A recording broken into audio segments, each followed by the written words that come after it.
Hola amigos, ¿cómo les va? Yo soy un sembrador y ustedes también son sembradores. Junto conmigo y todos somos sembradores en el campo del Señor, porque desde que nuestra vocación bautismal nos ha sellado con el sello de Jesucristo, nos convertimos en sus discípulos y por lo tanto somos todos sembradores. Y tenemos que esperar que la semilla de la palabra caiga en tierra fértil, ¿no? Y esa es la idea de ir haciendo estos videos, al cual les pido que se suscriban, que dejen sus comentarios en la caja de abajo y que activen la campanita para enterarse en el momento que estamos subiendo un video nuevo. Y un tema que exige fe, como es el tema de la vida, ¿no? Y así se titula este video: por algo pasan las cosas, por algo pasan las cosas. ¿Me acompañan? Vamos a ver de qué se trata. Vamos.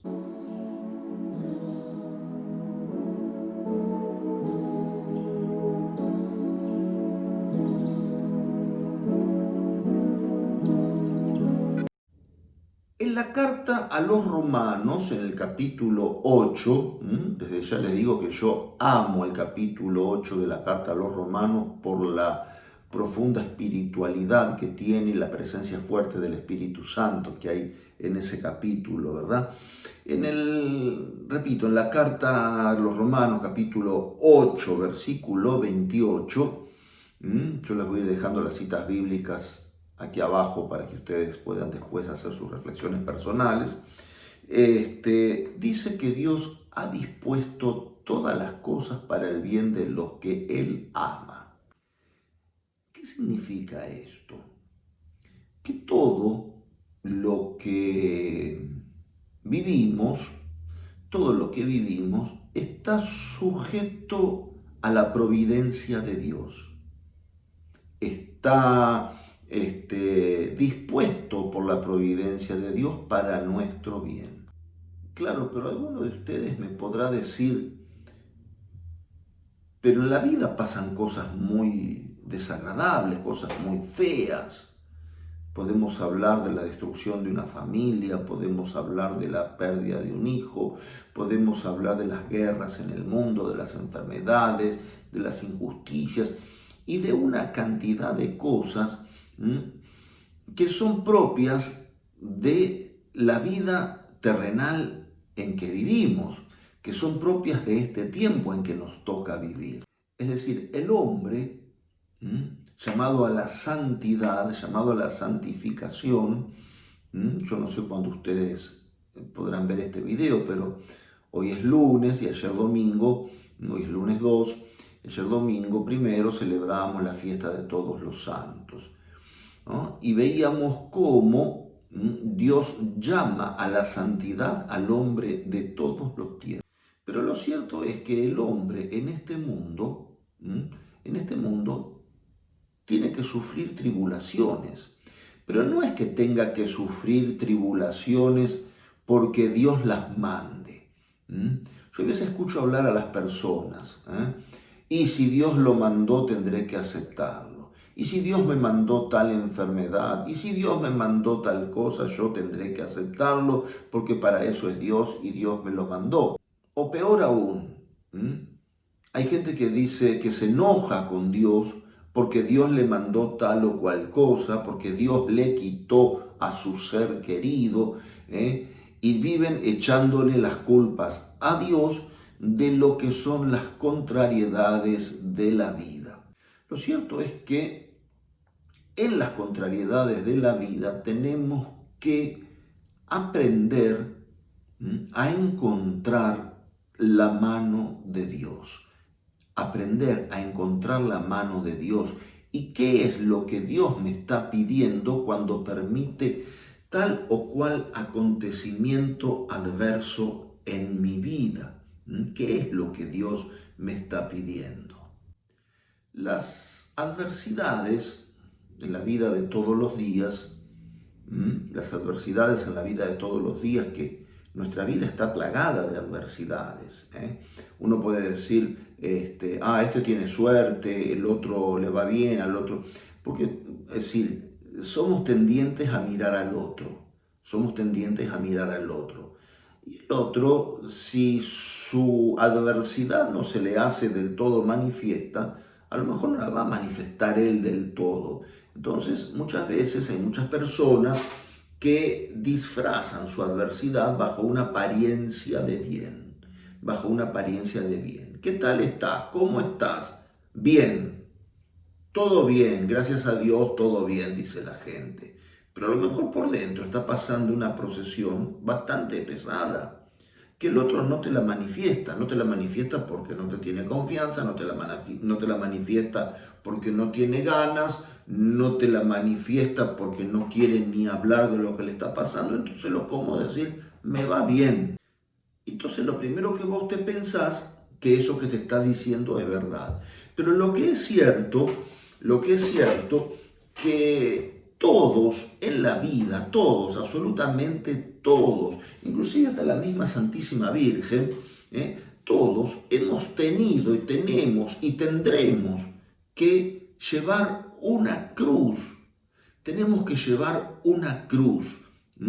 ¿Por qué digo la Santísima? ¿Por qué pongo a la Santísima Virgen como ejemplo? Porque ella, que es inocente de todo pecado, ella que nunca tuvo pecado, tiene que cargar de algún modo con el pecado de la humanidad, sufriendo dolores terribles, sufriendo cruces pesadas a lo largo de la vida pública de Jesús, ni qué hablar en el momento de la pasión del Señor, etc.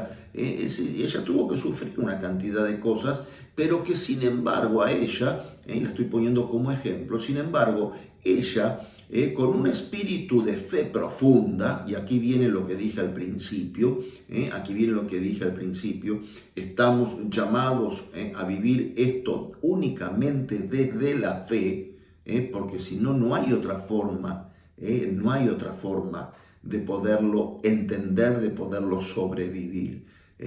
Por eso digo, la Virgen, iluminada con una fe profunda, llega intacta, llega entera, llega de pie, valga la redundancia, al pie de la cruz. Y ahí se mantiene erguida, aceptando en su corazón lo que estaba sucediendo, viendo el acontecimiento de Dios en lo que estaba sucediendo, viendo el acontecimiento de Dios en lo que estaba sucediendo, pero a su vez ofreciéndole al Señor, desde un dolor muy profundo, se estaba cumpliendo la profecía del anciano Simeón, una espada te atravesará el corazón. En ese momento que la espada de dolor estaba atravesando el corazón, viendo morir desangrado a su hijo en la cruz, ella se mantiene firme en su fe, se mantiene firme en su esperanza, porque tiene la certeza de que después de esa cruz va a venir el consuelo de Dios. Ella, ya sabe que su hijo va a resucitar, ¿sí? Pero asimismo, sabiendo que va a resucitar, el dolor que le habrá significado a ella poder contemplar a su hijo desangrándose, contemplar a su hijo morir, sufrir de esa manera tan injusta, de esa manera tan cruel, de esa manera tan ignominiosa, tan vergonzosa. Y ella no es que acepta porque no le queda otra, no es que acepta porque dice, y bueno, si Dios lo mandó, ¿qué vamos a hacer? Vamos a aceptarlo. O lo que peor hubiera sido que se hubiera enojado ella con Dios por el sufrimiento de su hijo. Sino todo lo contrario. María se transforma en ese momento en la maestra de cómo llevar la cruz,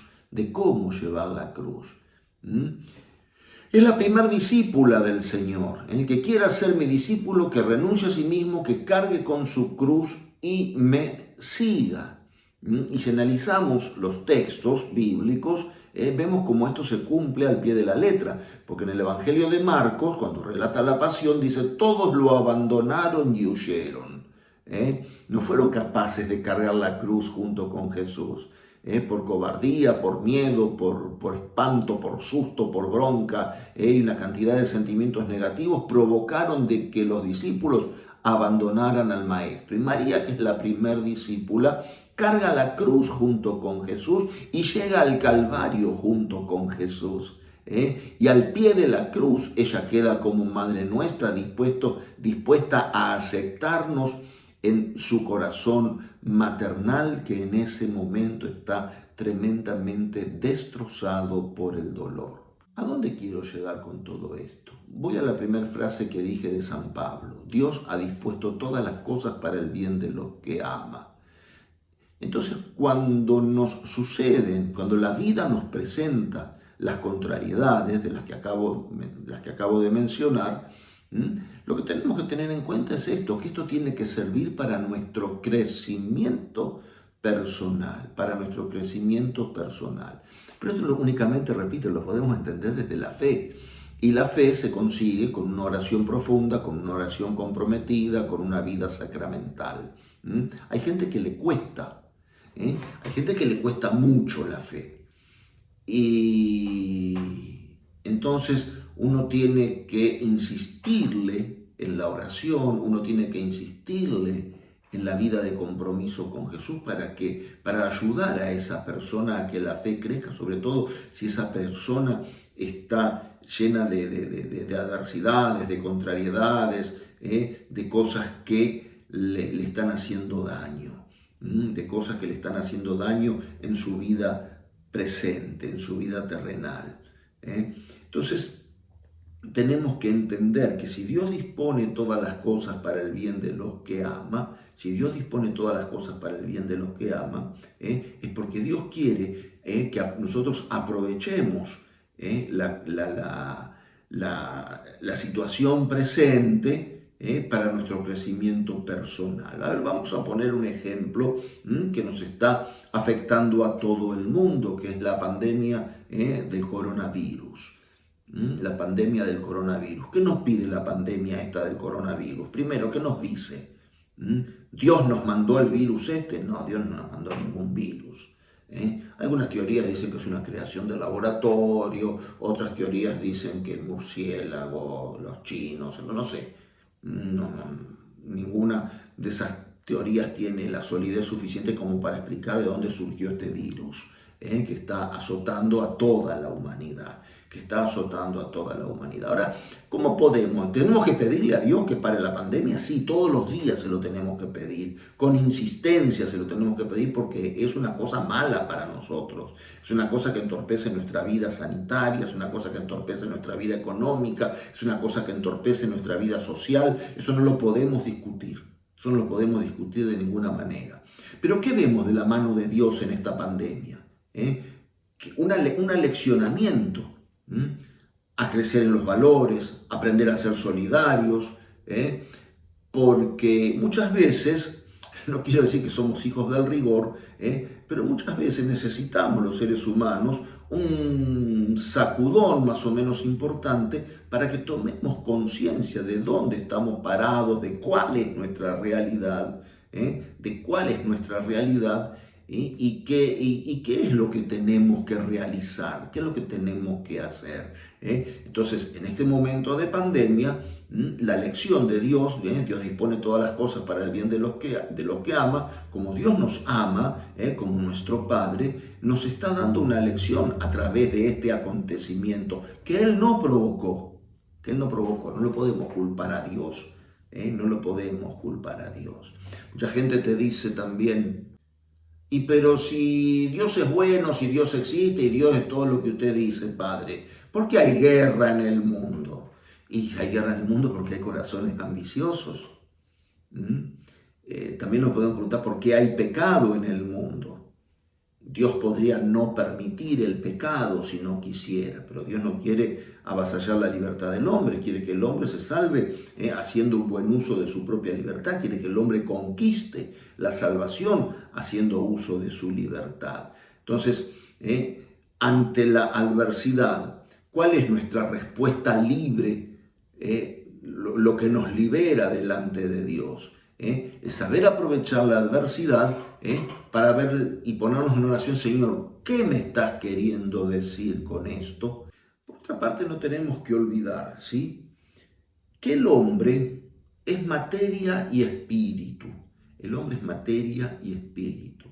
Y muchas veces a los seres humanos nos cuesta enajenarnos, abstraernos de nuestra condición material. Nos cuesta abstraernos de nuestra condición material. Entonces buscamos respuestas para tener una explicación, para tener un porqué de lo que nos pasa en esta vida. Entonces vos vas a encontrar a lo largo de tu vida gente que te diga, ¿y por qué se muere tal persona que es buena? ¿Y por qué tiene que sufrir este? ¿Y por qué tiene que sufrir el otro? ¿Y por qué los niños esto? ¿Y por qué los niños el otro? Y cuando te preguntan por qué, tanto al más sabio del mundo como a cualquiera de nosotros, no tenemos una respuesta para darle. No tenemos una respuesta para darle. Entonces viene lo que se dice siempre, no hay que preguntar por qué, hay que preguntar para qué. Como dije recién, Señor, ¿qué me querés decir? ¿Para qué me sucede esto? ¿En qué tengo que crecer? Hay veces uno puede decir, sí, pero a veces hay sufrimientos que son muy terribles. Sí, ya lo sé que hay sufrimientos que son muy terribles. Por eso que puse en primer lugar el ejemplo de María, porque ella supo canalizar el sufrimiento terrible de la muerte de su hijo en bien de la humanidad. Supo canalizar el sufrimiento terrible de la muerte de su hijo en bien de la redención de todos los hombres. Entonces, no nos tenemos que olvidar de esto. El hombre está hecho de, como dije recién, de materia y espíritu. Pero no tenemos que quedarnos únicamente en nuestra parte material preguntándonos el por qué, sino preguntándonos el para qué. Esto material que me está sucediendo, espiritualmente, ¿en qué me ayuda a crecer? Entonces ahí vamos a poder estar compaginando nuestra propia vida espiritual. ¿Y por qué? Ahora me paso a lo espiritual, ¿no es cierto? ¿Y por qué decimos que esto exige una respuesta de fe? ¿Por qué decimos que esto exige únicamente una respuesta de fe? Si leemos en Efesios 1, del 11 al 12, capítulo 1, versículo del 11 al 12, nos habla de la trascendencia. Fuimos destinados de antemano en Cristo para alabanza de la gloria de su gracia. Ahí nos está dando, porque en definitiva podemos pasar todas las adversidades en este mundo, pero todo hombre, lo dice el prólogo del Evangelio de San Juan, la palabra ilumina a todo hombre que viene a este mundo. Todo hombre, decíamos ayer en la misa, todo hombre está llamado a vivir en la santidad. Todo hombre está llamado a la santificación, todo hombre está llamado a la vida eterna. Y por eso hago hincapié en la fe. Tenemos que tener fe en lo que Dios nos promete, no en lo que Dios no nos promete. Hay algo que Dios no nos promete. ¿Qué es lo que Dios no nos promete? La felicidad en este mundo. Dios no nos promete la felicidad en este mundo. En este mundo podemos tener momentos felices transitorios. Todos. Todos momentos felices transitorios que nos vinculan con Dios. Es cierto. Pero ninguno de ellos significa la felicidad absoluta. La felicidad absoluta el hombre la encuentra en Dios. El hombre la encuentra en Dios. Yo voy a ir terminando ya con dos textos bíblicos más significativos para poder poner nuestra fe en el Señor. Uno en la parte del Evangelio de ayer, que ayer era el Evangelio de las bienaventuranzas. Felices los que sufren porque serán consolados. Felices los que sufren porque serán consolados. ¿Y cuándo seremos consolados los que sufrimos? ¿Cuándo seremos consolados los que sufrimos? En la vida eterna. Por eso digo, algunos pueden decir, sí, pero yo estoy viviendo esta vida. No nos olvidemos que el hombre está muy, muy materializado, entonces hace mucho hincapié en esta vida, pero siempre Dios nos está prometiendo la vida eterna. Dios no nos promete la felicidad plena en esta vida. Felices los que sufren, porque serán consolados, y felices los que saben sufrir, felices los que saben encontrar a Dios en el sufrimiento, felices los que saben llevar la cruz, porque van a obtener el consuelo de Dios. Y queremos obtener el consuelo de Dios, porque ponemos nuestra esperanza en Cristo. Si leemos 1 Corintios 15, 19, si ponemos nuestra esperanza en Cristo solamente sabiendo que el Señor nos va a servir únicamente para ser felices en esta vida, seríamos los hombres más desgraciados, porque no tendríamos una visión trascendente del hombre. No existiría una visión trascendente del hombre. En cambio, nosotros tenemos nuestra esperanza en Cristo puesta para la vida eterna. Lean 1 Corintios 15, 19. De vuelta les digo que les dejo acá abajo la cita bíblica. Y después, bueno, otro texto que puede alentarnos a una esperanza futura, es el Apocalipsis, al final de la Biblia. El Apocalipsis, capítulo 21, versículo 19. Capítulo 21, versículo 19. El Señor enjugará toda lágrima. ¿Por qué? Porque ya no habrá más llanto, ni lágrima, ni dolor, porque todo lo de antes pasó. Ahí tenemos en la Sagrada Escritura otra garantía de la intrascendencia del sufrimiento terreno. De la intrascendencia del sufrimiento terreno. Ya no habrá más llanto, ni lágrima, ni dolor. Es decir, tenemos que esperar la otra vida. Si queremos la felicidad absoluta, tenemos que esperar la otra vida. Bien, hermanos, yo los dejo con estos pensamientos. Espero que les puedan servir. Dejen abajo sus comentarios. Yo sé que a lo mejor a muchos no les puede convencer este razonamiento, pero yo los invito a que recen, a que tengan fe y a que le pidan al Señor: Señor, yo creo, porque, o sea, somos un pueblo creyente, pero la pregunta es esta: ¿somos un pueblo de fe profunda? ¿Cómo es nuestra vida de oración? Eso ya daría para otro video, algún video sobre el modo de hacer oración, qué significa la oración, cómo vivir la vida de oración. Pero eso, bueno, ya daría para otro video. Ahora nos vamos a quedar con esto. Les dejo 1 Corintios 15, 19. No ponemos nuestra esperanza en Cristo para esta vida terrena, porque si así fuera seríamos los hombres más desgraciados. Necesitamos esperar en Cristo para la vida futura. En la casa de mi Padre, dice Jesús en el Evangelio de San Juan, en la casa de mi Padre hay muchas habitaciones. Voy a prepararles un lugar. Muy bien, amigos. Nos estamos viendo para el próximo video. Espero que lo disfruten y bueno, y a seguir sembrando en el campo del Señor. Chao a todos.